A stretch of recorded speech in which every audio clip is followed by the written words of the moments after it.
Lieutenant general Nadeem انجم بطور DGI اپنے tenure کا آغاز کر رہے ہیں۔ آغاز کرنے کے ساتھ ہی سرکار کے ہرکاروں، پرستاروں، تبلچیوں، ڈھنڈورچیوں نے یہ بات کہنی شروع کر دی ہے کہ اب ایک نئے دور کا آغاز ہو رہا ہے، کیونکہ ایک بہت بڑا زبردست پروفیشنل آدمی جو ہے پاکستان کی انٹیلیجنس ایجنسی کو اب ہیڈ کرے گا۔ ایک تو یہ ذہن میں ہونا چاہیے کہ جب بھی نیا DGI یا نیا آرمی چیف اپوائنٹ ہوتا ہے تو اسی قسم کی باتیں ہر کسی کے بارے میں کیے جاتے ہیں، اور جب اس کا ٹینور ختم ہوتا ہے نئے آنے والے کو وہی ہار پہنائے جاتے ہیں جو پچھلے کے گلے میں ڈالے گئے تھے اور جاتے وقت اتار کر نئے کے لیے تیار کر لیے جاتے ہیں۔ تو اس میں کوئی انہونی بات نہیں ہے، لیکن یہ ضرور ہے کہ اس مرتبہ نئے DGI کی آمد کے ساتھ ساتھ ایک بیانیہ ڈیولپ کیا جا رہا ہے کہ کس طرح ان کے آتے ہی پاکستان کی سیاست میں ایک غیر سیاسی قسم کا کردار فوج کا اور اسٹیبلشمنٹ کا اس کا آغاز ہونے والا ہے، اور یہ کہا جا رہا ہے کہ جب ان کی آمد ہوگی تو اس کے بعد سے جو پاکستان کی اسٹیبلشمنٹ جس طریقے سے کنڈکٹ کرے گی وہ اس سے کافی مختلف ہوگا جو اس سے پہلے کیے جا رہے تھے، اور ساتھ یہ بھی بتایا جا رہا ہے کہ یہ سیاستدانوں کے لیے بہت بڑی اپرچونٹی ہے۔ اب اس میں بہت ساری ستم ظریفیاں ہیں جو نئے DGI کے چیلنجز کی صورت میں آپ کو نظر آئیں گی، لیکن ان ستم ظریفیوں / چیلنجز کی بات کرنے سے پہلے ہم آپ کو یہ بتا دیں کہ شاید ہی پاکستان کی تاریخ میں کوئی ایسا DGI آیا ہو جس کا ٹینیور آغاز ہونے سے پہلے ہی اس کے اوپر حکومت کی طرف سے جس کو اس نے سرو کرنا ہے ریاست کے نمائندے کی حیثیت سے وہ تنازع جو ہے اس کے اوپر لاگو کر دیا گیا ہو یا اس کے اوپر لاد دیا گیا ہو۔ جو 6 اکتوبر کا نوٹیفیکیشن تھا ISPR کی طرف سے، اس کے اندر DGI کی اپوائنٹمنٹ کا ذکر تھا، لیکن اس وقت سے لے کر اب 19 تاریخ ہونے کو آئی اور بیچ میں آدھے درجن کے قریب میٹنگز ہوئیں، میڈیا کے اندر سینکڑوں گھنٹوں کے پروگرامز ہوئے، ہزاروں لاکھوں الفاظ اس کے اوپر لکھے گئے،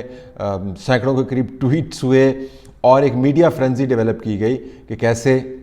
جو 6 اکتوبر کا نوٹیفیکیشن تھا اس کے اندر DGI کی اپوائنٹمنٹ کا پروسیجر غلط تھا، اور اس کے بعد پھر آپ کو یاد ہوگا کہ کس طرح وزیر اعظم آفس کی طرف سے تمام جو کینڈیڈیٹس تھے تین ان کے انٹرویوز کیے گئے، اور اس میں آخر میں آ کے اسی DGI کو سلیکٹ کیا گیا جس کا ذکر اور جس کی اپوائنٹمنٹ کے بارے میں ISPR نے ہم کو پہلے بتا دیا تھا۔ لیکن وہ جو طویل قسم کی کنٹروورسی تھی، نوٹیفیکیشن جاری ہو رہی ہے نہیں ہو رہی ہے، اب کیوں نہیں ہو رہی، جمعے کو آنی تھی، جمعے کو نہیں آئی، ہفتے کو نہیں آئی، اس کے بعد وزیر اعظم سعودی عرب چلے گئے، کیا وہ ساتھ لے گئے، کیا وہ واپس آ کے جاری کریں گے، پھر جب واپس آ کے جاری کریں گے تو 19 کی تاریخ کیوں تجویز کی گئی، وغیرہ وغیرہ۔ تو بہت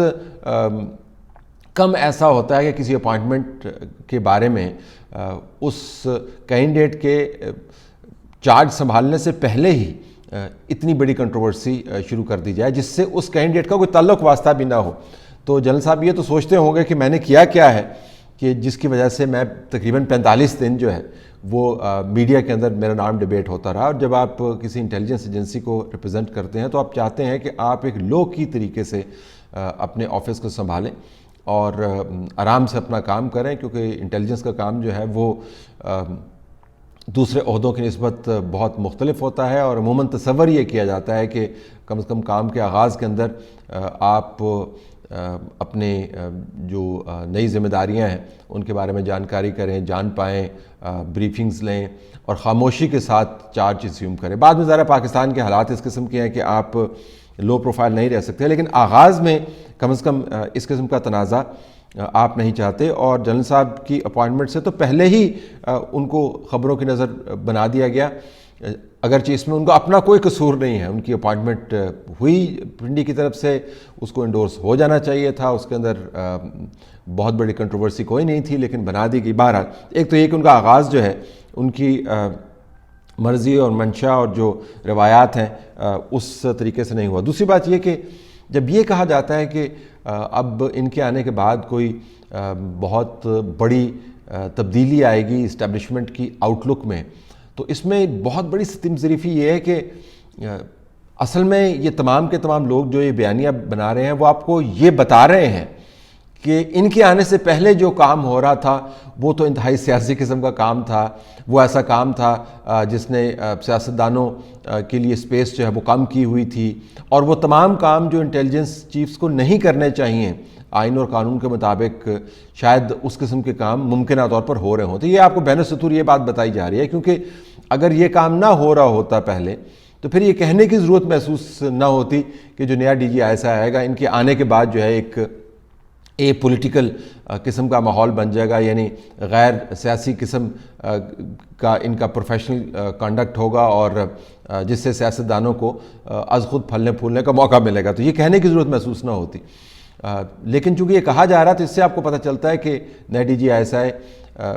کا چیلنج دوسرے والا کیا ہے، جس کے اندر بھی ایک ستیم ظریفی انوالو ہے، کہ ان کو یہ پرسیپشن ختم کرنا ہے اپنے ادارے کے بارے میں کہ وہ سیاسی طور پر بہت زیادہ متحرک رہا ہے، اور اس کے آفسز سے ایسے کام ہوئے ہیں جو نہیں ہونے چاہیے تھے سیاسی طور پر۔ یہ امپریشن جو ہے صرف میڈیا کے اندر موجود نہیں ہے، اب تو ہر گلی محلے کے اندر یہ بات ہوتی ہے۔ حالیہ جو بل حکومت نے بلڈوز کیا، اس سے متعلق اگر آپ قومی میڈیا کے اندر بحث دیکھیں تو سیاسی جماعتیں جو ہیں وہ تمام کی تمام یہی بات کر رہی ہیں، اور تو اور جو حکومت کے اپنے ممبران ہیں وہ نجی محافل کے اندر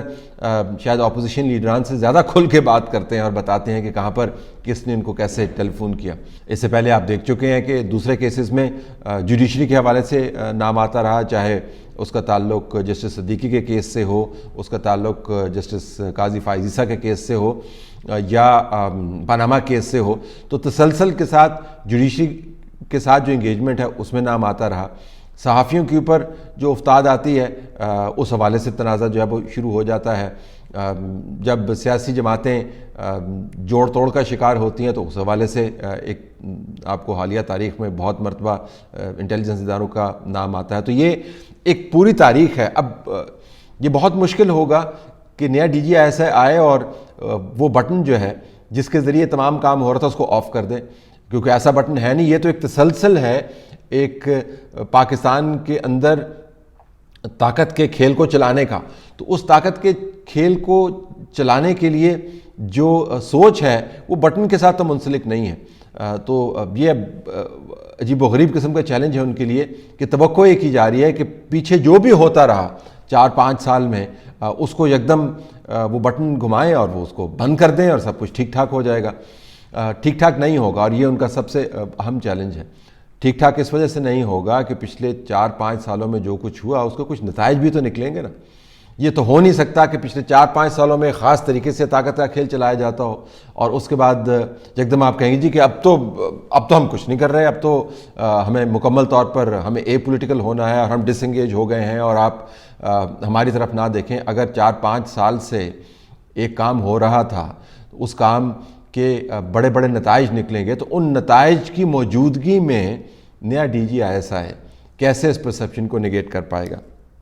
جو ان کے حقیقی چیلنجز ہیں وہ اپنی جگہ پر موجود ہیں۔ یہ ضرور ہے کہ بہت سارے ایشوز ان کے آنے سے پہلے طے ہو گئے۔ یہ پارلیمنٹ کے اندر جو الیکٹرانک ووٹنگ مشینز کا معاملہ تھا، کم از کم وہ بھی پروسیجرلی طے ہو گیا، حقیقت میں وہ طے نہیں ہوا اور اس کے گرد بڑا تنازع گھومے گا۔ جو ٹی ایل پی کا معاملہ ہے وہ بھی معاہدے کی حد تک طے ہو گیا، لیکن اب سعد رضوی صاحب جو ہیں وہ باہر آ گئے ہیں اور ٹی ایل پی ایک نئی قوت کے ساتھ اپنے آپ کو اسرٹ کرے گی۔ یہ ان چیلنجز کے علاوہ ہیں جو پاکستان کے گرد پھیلے ہوئے ہیں، لیکن D G I S I کی اپائنٹمنٹ کے حوالے سے آپ کبھی اب یہ نہیں دیکھتے ہوں گے کہ جو ڈیبیٹ ہوتی ہے کہ افغانستان کے اندر ہم کیا کریں گے، ہندوستان کے ساتھ ہماری کیا انگیجمنٹ ہوگی، امریکہ کے ساتھ تعلقات کو کیسے ٹھیک کرنا ہے۔ جو پاکستان کے اندر اس اپائنٹمنٹ کے حوالے سے بات ہو رہی ہے وہ یہی ہو رہی ہے کہ کس طرح نیا D G I S I آئے گا اور پاکستان کے اندر ایک غیر سیاسی اسٹیبلشمنٹ یکدم معرض وجود میں آ جائے گی۔ میں اس سے اتفاق نہیں کرتا۔ جو 4-5 سال بویا ہے اس کو کسی نے تو کاٹنا ہے۔ نیا D G I S I جتنی بھی کوشش کر لے، سر توڑ کوشش کر لے، وہ پرسیپشن جو 4-5 سال کے اندر بنا ہے وہ آسانی سے نہیں زائل ہوگا۔